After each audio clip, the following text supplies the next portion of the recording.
इस वीडियो में हम सुनेंगे मनु का प्रश्न कि पुत्री की ओर बार बार अवलोकन करने से ब्रह्मा दोषी क्यों नहीं हुए, मत्स्य भगवान का उत्तर तथा इसी प्रसंग में आदि सृष्टि का वर्णन। यह कथा मत्स्य पुराण का चौथा अध्याय है।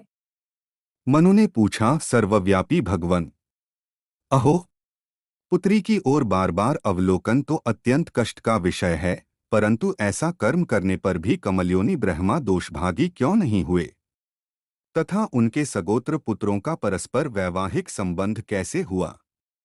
विभो, मेरे इस संशय को दूर कीजिए।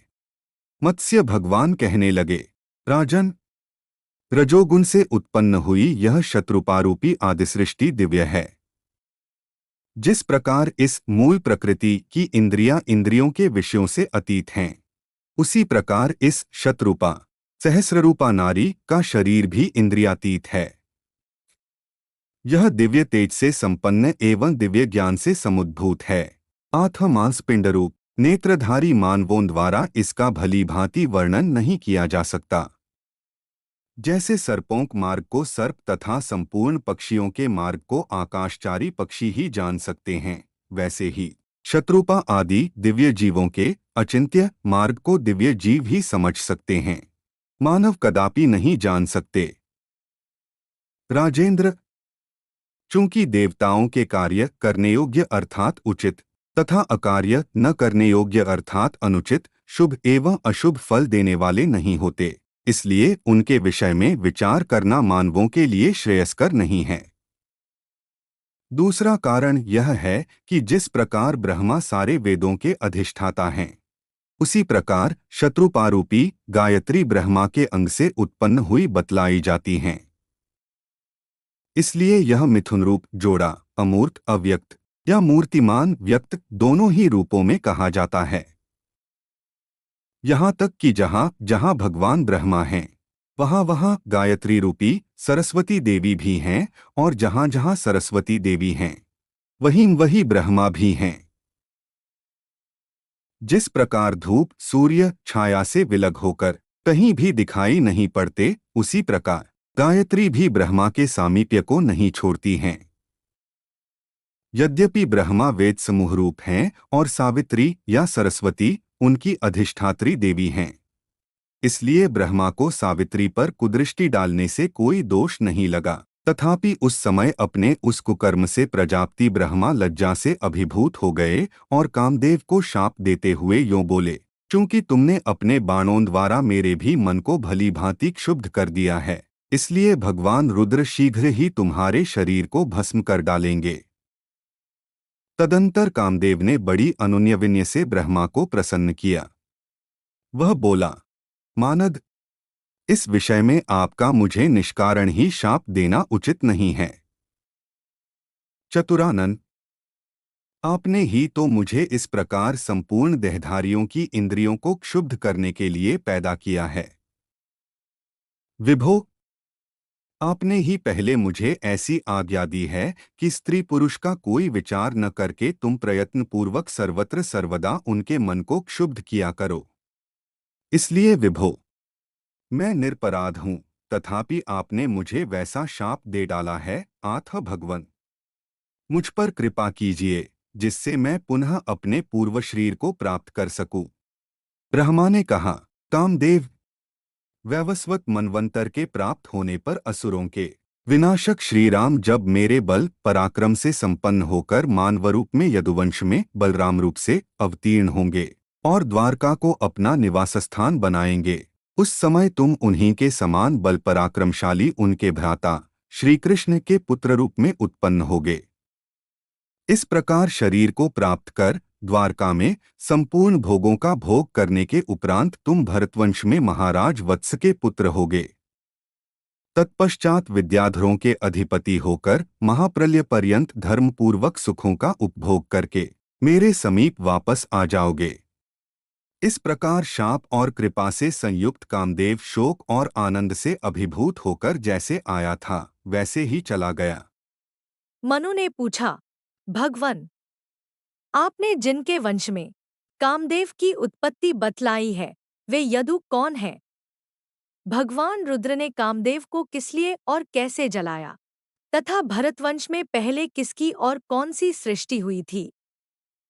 इन बातों को सुनकर मेरे मन में महान संदेह उत्पन्न हो गया है। अतः आप प्रारंभ से ही इन सब का वर्णन कीजिए। मत्स्य भगवान कहने लगे, राजन, ब्रह्मा के शरीर के आधे भाग से जो ब्रह्मवादिनी गायत्री उत्पन्न हुई थी और जो मनु की माता थी तथा जिसे शत्रुपा और शतेंद्रिया नाम से भी जाना जाता था, उसी शत्रुपा के गर्भ से ब्रह्मा जी ने रति, मन, तप, बुद्धि, महान, दिक तथा संभ्रम इन 7 संतानों को जन्म दिया। तथा उन बुद्धिमान ब्रह्मा के पहले जो मरीचि आदि 10 मानसपुत्र हुए थे, उन्हीं के द्वारा इस संपूर्ण ज्ञानात्मक संसार की रचना हुई। तदंतर ब्रह्मा ने श्रेष्ठ त्रिशूलधारी वामदेव की और पुनः पूर्वजों के भी पूर्वज शक्तिशाली सनत कुमार की रचना की। भगवान वामदेव शिव ने अपने मुख से ब्राह्मणों की, बाहुओं से क्षत्रियों की, उरुओं से वैश्यों की और पैरों से शूद्रों की उत्पत्ति की। तदुपरांत उन्होंने क्रमशः बिजली, वज्र, मेघ, रंगबिरंगा इंद्रधनुष और छंद की रचना की। उसके बाद मेघ की सृष्टि की। तत्पश्चात उन शक्तिशाली वामदेव ने जरामरण रहित एवं त्रिनेत्रधारी 84 करोड़ साध्यगणों को उत्पन्न किया। चूंकि वामदेव ने उन्हें जरा मरणरहित रचा था, इसलिए ब्रह्मा ने उन्हें सृष्टि रचने से मना कर दिया और कहा कि इस प्रकार जरा मरण से विवर्जित सृष्टि नहीं होती, अपितु जो सृष्टि शुभ और अशुभ से युक्त होती है वही प्रशंसनीय है। ब्रह्मा के ऐसा कहने पर वामदेव सृष्टि कार्य से निवृत्त होकर स्थाणु की भांति स्थित हो गए। अब मैथुनी सृष्टि का वर्णन करते हैं। परम बुद्धिमान स्वयंभुव मनु ने कठोर तपस्या करके अनंती नाम वाली एक सुंदरी कन्या को पत्नी रूप में प्राप्त किया। मनु ने उसके गर्भ से प्रियव्रत और उत्तानपाद नाम के 2 पुत्र उत्पन्न किए। पुनः धर्म की कन्या सूनृता ने, जो परम सुंदरी, मंथर गति से चलने वाली और चतुर थी, उत्तानपाद के संपर्क से पुत्रों को प्राप्त किया। उस समय प्रजापति उत्तानपाद ने सूनृता के गर्भ से अपस्यति, अपस्यंत, कीर्तिमान तथा ध्रुव इन 4 पुत्रों को उत्पन्न किया। उनमें ध्रुव ने पूर्व काल में 3 सहस्त्र वर्षों तक तप करके ब्रह्मा के वरदान से दिव्य एवं अटल स्थान को प्राप्त किया। आज भी उन्हीं ध्रुव को आगे करके सप्तर्षि मंडल स्थित है। उन्हीं ध्रुव के संयोग से मनु की कन्या धन्या ने शिष्ट को जन्म दिया। शिष्ट के संपर्क से अग्निकन्या सुच्छाया ने कृप, रिपुंजय, वृत्त, वृक, वृक्तेजस और चक्षुष नामक पुत्रों को पैदा किया। उनमें रिपुंजय ने ब्रह्मा की दौहित्री एवं वीरण की कन्या वीर्ण के गर्भ से चाक्षुष मनु को उत्पन्न किया।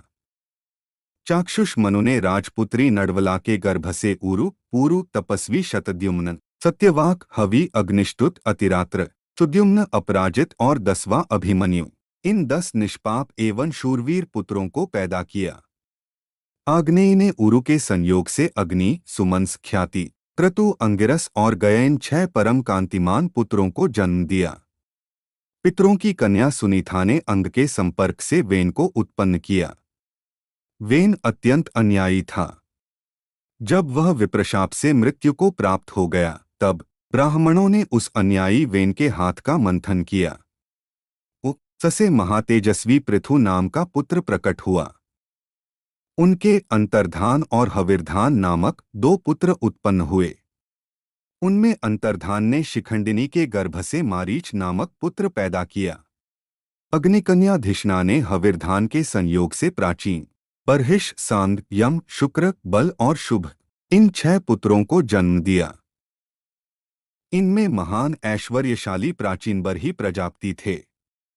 उन्होंने हविर्धान नाम से विख्यात बहुत सी प्रजाओं का विस्तार किया तथा समुद्रकन्या सवर्णा के गर्भ से 10 पुत्रों को जन्म दिया।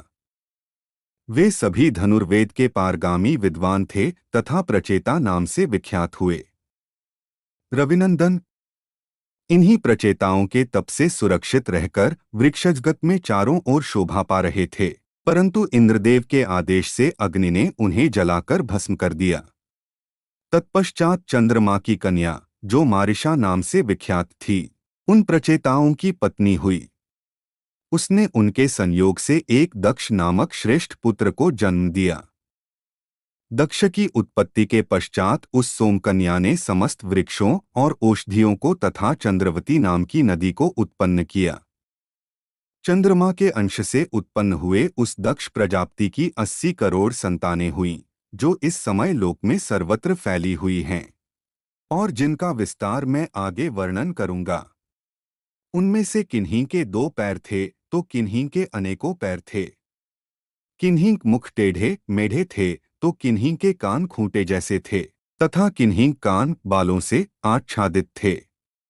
किन्हीं मुख घोड़े और रीछ के सदृश थे तथा कोई सिंह के समान मुख वाले थे। कुछ लोग कुत्ते और सूअर के सदृश मुख वाले थे तो किन्हीं का मुख ऊंट के समान था। इस प्रकार धर्मात्मा दक्ष ने अपने मन से अनेकों प्रकार के सभी म्लेच्छों की सृष्टि की, तत्पश्चात स्त्रियों को उत्पन्न किया। उनमें से उन्होंने 10 धर्म को, 13 कश्यप को तथा नक्षत्र नाम वाली 27 स्त्रियों को चंद्रमा को प्रदान किया। उन्हीं कन्याओं से देवता, असुर और मानव आदि से परिपूर्ण यह सारा जगत प्रादुर्भूत हुआ है। इस प्रकार श्रीमत्स्य महापुराण के आदि सर्ग में 4था अध्याय संपूर्ण हुआ। क्या आपको यह वीडियो पसंद आया? कृपया नीचे कमेंट करें और लाइक बटन दबाएं।